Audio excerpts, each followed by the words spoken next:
Hello and welcome to the Following On Cricket Podcast.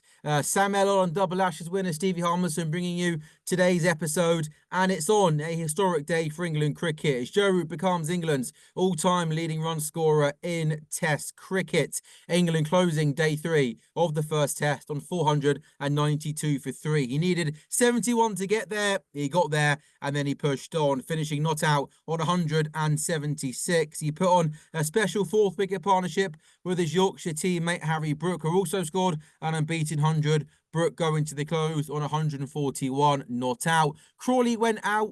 He was given out very early on in the day for 78. Ben Duckett was able to bat a 4 despite a brutal hit on the thumb late last night. He made 84. And England, I think they'll go into day 4 now with some real belief that they can push on and win this Test match. 492 for 3, trailing Pakistan by just 64 runs. Plenty to get through then on the Following On Cricket Podcast with talkSPORT. Hummy, there really is only one place to start. Joe Root now officially England's all-time leading run scorer in Test cricket. In the process, scoring another Test 100, his 35th. Have you got any superlatives to tell me about Joe Root that hasn't already been said before? For me, I keep it simple. Just the GOAT.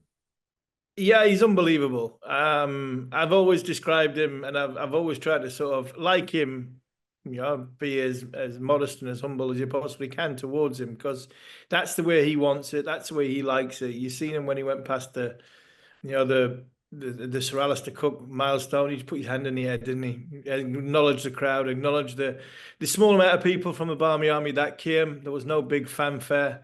I can think of one or two of my former teammates would have been helmet off, kissing the badge and doing all sorts. Names. But no, well, he wasn't born in England, and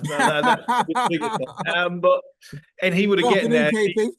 Yeah, if he would have gotten there, if he hadn't fallen out with everybody. So, I mean, he would have gotten close anyway. So, but no, Joe was, I mean, I've always said the biggest compliment I could ever pay to Joe Root, and he will be the greatest cricketer that's ever played cricket for England when it comes to the end, when the numbers come.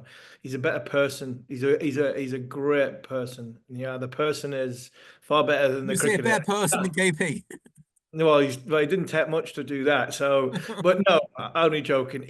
I mean, the person, the human being, the way he looks, his outlook of the game, the way he prepares for the game. I mean, there's no coincidence. He doesn't just go and pick his bat up, walks out, his gloves, helmet, walks down the steps and come on to the international bowlers, come and bowl at me. You just had a small sample size of listening to Marcus Trescothick on the TV, who was wheeled out after the game today, and he talked about how Joe prepares for Test matches. And one of the comments that Trez just made is that he makes things difficult for himself when it comes to playing and preparing to get himself ready to go to battle in the middle. And you just mentioned one. There was one instance today that he batted left-handed for one ball.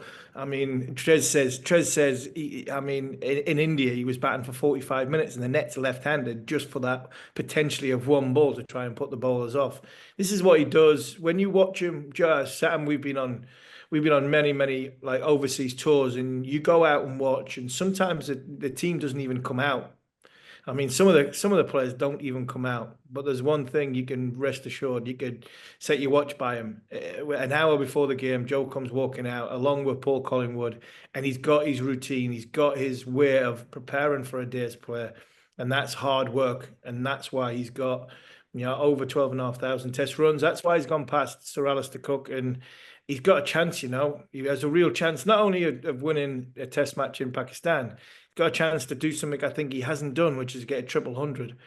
Because on this pitch, the way these bowlers look, the only thing that's going to beat Joe Root getting to 100 is Joe Root if he decides to start a reverse sweep and seamers. One thing on that, Harmy, that England scored at just under 5 runs and over today, so it was a classic sort of bazball performance in terms of how quickly they scored. But I thought it wasn't a reckless innings. I don't think any of the batsmen, but I think Harry Brook, I'm the only 6 that was scored today in the whole innings was from Harry Brook. So that's quite incredible when you think of 2 batsmen getting big hundreds, another 2 getting past 50, nearly 500 runs scored for 3 wickets. England only hit 1 6.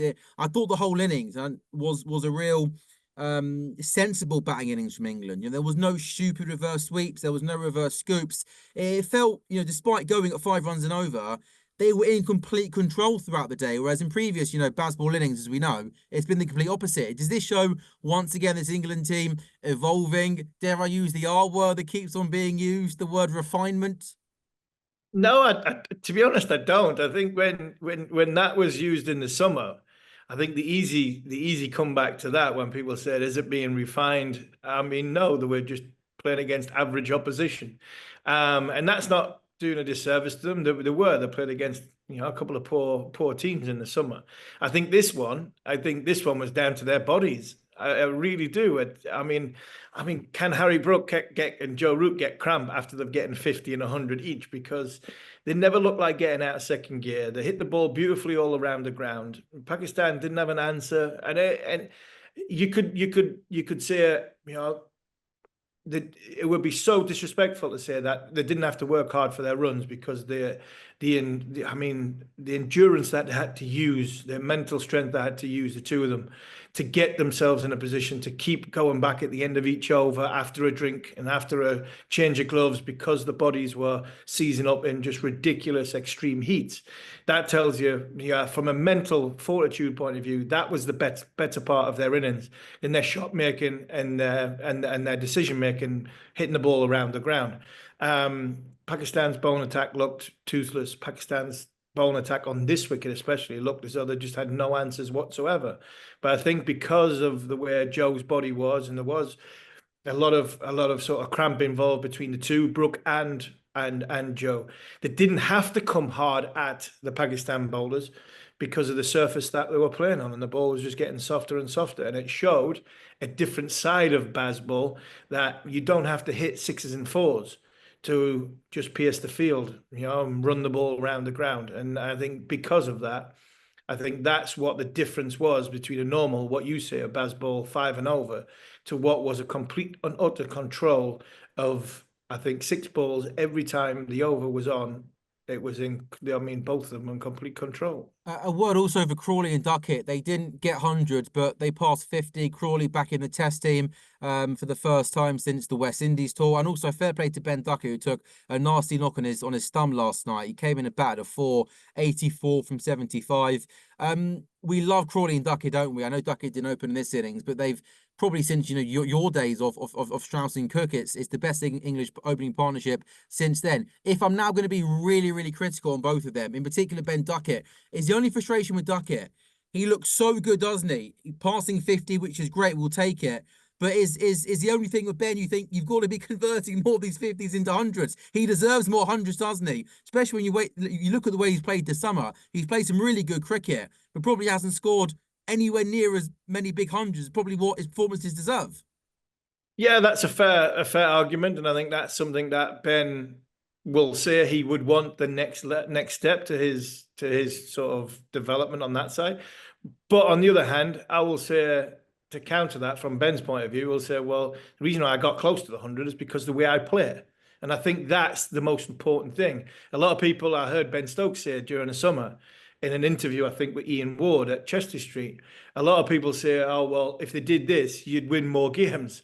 I was like, well, yes, but if you didn't do the first bit, we wouldn't get in a position to win the game. And I think that sometimes gets left behind. People just see a number. People see, you got out 12 short of a 100 or a 50. And you go, well, hold on. If I'd batted the way you wanted to bat, I would have been 50 short of the 50, of the 100. So I don't think you can have everything. I thought Zach looked really good in movements. I think his balance was his balance was excellent. I thought his head position was really good. And he's always good when he hits the ball straight down the ground. He's very, very good through mid-wicket, and he's lovely through there. But sometimes that causes him a lot of problems, especially when I'm talking from a bowler's experience. I'd enjoy him hitting me well through mid-wicket, because then all of a sudden I'm thinking his head's falling over and I've got a chance of that closed face nicking off or missing everything and getting an LBW. But when he hits the ball down the ground, like Joe Root, like Harry Brook, straight, then he is in good order. And I think both Duckett, there have been a lot of anxiety, Sam, this morning. A lot of anxiety of England walking out. What did they walk out? Well, I mean, what were they last night? 96 for one, yeah. 96 for one. They walk out this morning, 96 for one, thinking, Harmy, really? Does this England team look like a team that yeah. gets just about anything in the world? But I think so. You know, you've just done 2 hard days day and 3/4 in the field, 150 overs. Your opening batter hasn't come out. You're playing one less batter because your all-rounder No is not Stokes, yeah. playing. So all of a sudden, you've got Smith at 6, possibly at 5, Wokes at 6, everybody going up one because nobody knew, other than that dressing room, that Ben Duckett was probably going to bat. So there might have been from England fans some anxiety this morning that with one batter short and Wokes at 6 now, 550 is a long, long way away. So because of that, I think it's an even better day.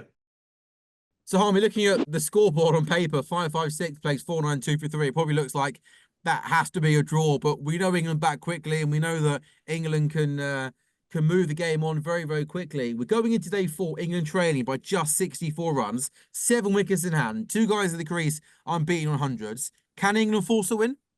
Yeah, I think they can. I think Sam, we know in this part of the world that games do go fast forward very, very quickly. And you look at Pakistan's last 5 test matches, the 3 in Australia, 2 against Bangladesh. Their second innings have been really poor. I think they've only gotten 1 score over 200, been bowled out for 85 and I think in 115, I think. So England will hang hope on that. Pakistan are devoid of confidence. We know there's always in a big scoring game, there's always one innings where if the game is won, there is a small total. So England will be hoping at that. They're not big on milestones, but all of a sudden, if Brook and Root are still there at lunchtime tomorrow, Harry Brook's going to be well over 200, going towards 250, and Joe could be close to the same score. You'd imagine if they're both there at lunchtime tomorrow, Harry Brook might have taken over Joe Root by then. But you could be looking at 2 of them going very, very close to a triple hundred. This is best case scenario for England. But if you're looking at tea time, England could in theory be 250 in front because the artillery they've got, Brook stays in and goes big, and then you've got Jamie Smith and the bowlers that come after that. Bryden Coss can hit a big ball as well. So I think that's what England will be looking at. Can we get to 200 in front, 250 in front come tea time tomorrow? And think, right, we've got 120, 125 overs to try and force a match and try and force a win. With that, try and bowl them out in less than, obviously, with the time to take a second new ball. So I think that would be the ideal plan for England now.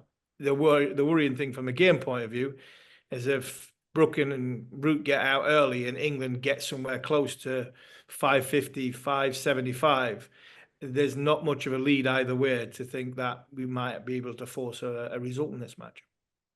Good stuff, Harmy. And I guess also, I mean, with the pitch hopefully breaking up a little bit, obviously lots on Bashir and Leach, no bowling the vast majority of the overs. How do you kind of see both those guys getting on in this as this match moved on? I thought, if anything, Leach bowled the better of the 2 in the first innings, much more consistently anyway.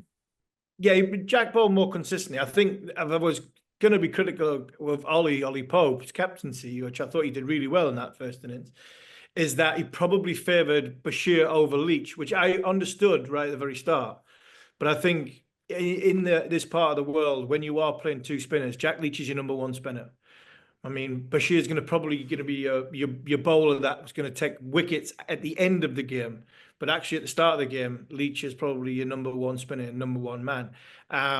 So I'd imagine they'll bowl a hell of a lot better than Abrar from Pakistan, because I thought he was ordinary. Tough day for him.